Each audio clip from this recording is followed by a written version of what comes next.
on, big fella. That boy is good. So if you watched that fight last night, you know that Jaron Ennis is going to be an absolute problem in the future and in this division for a long time because, he fought a tough opponent in Roman Villa who beat Rashidi Ellis, upcoming star.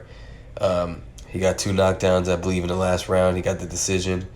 Roman Villa is a very tough fighter. He's a come-forward guy, and, he's very hard to put down. So the fact that Jaron Ennis was being so flashy, moving in slow motion, dancing, just making it look so easy, and then he put him down, I was very impressed with that performance. And, he's still a young man.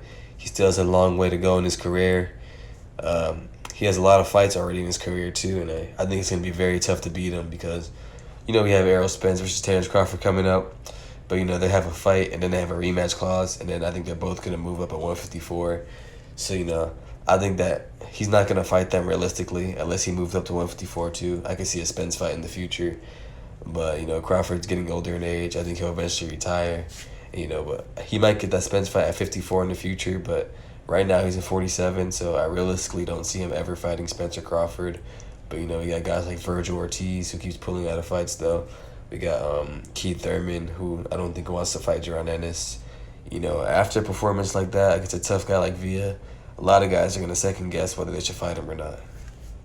And, the thing a lot of people like about Jaron Ennis is, he's very flashy in that ring. He's so smooth with it. It's like he's dancing. He's very brutal. He has that very entertaining style, There's a few guys who fight like him, it's called that beat the hell out of you style. That's the style I'm going to call it because they beat the hell out of their opponents.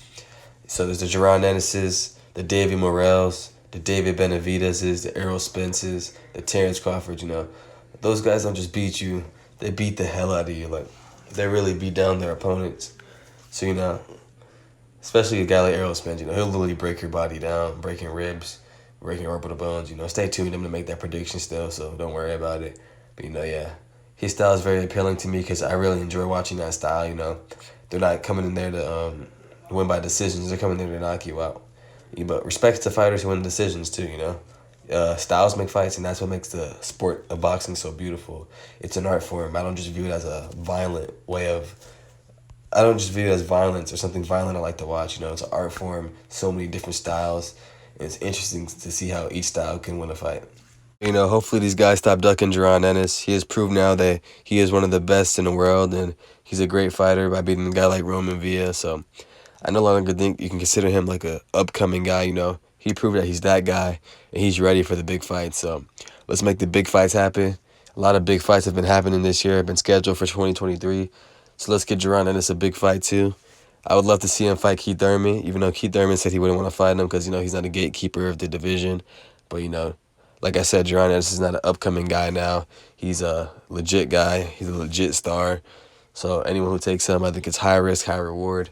He's a guy people want to watch. He's very flashy, very entertaining. He goes for the knockout. So no more excuses. I don't want to see nobody ducking Jaron Ennis anymore. Let's get him a big fight. Let me know in the comments who you want him to fight next. Hit the like, hit the subscribe. It's your boy JPJ the Great, and I'm checking out. Peace.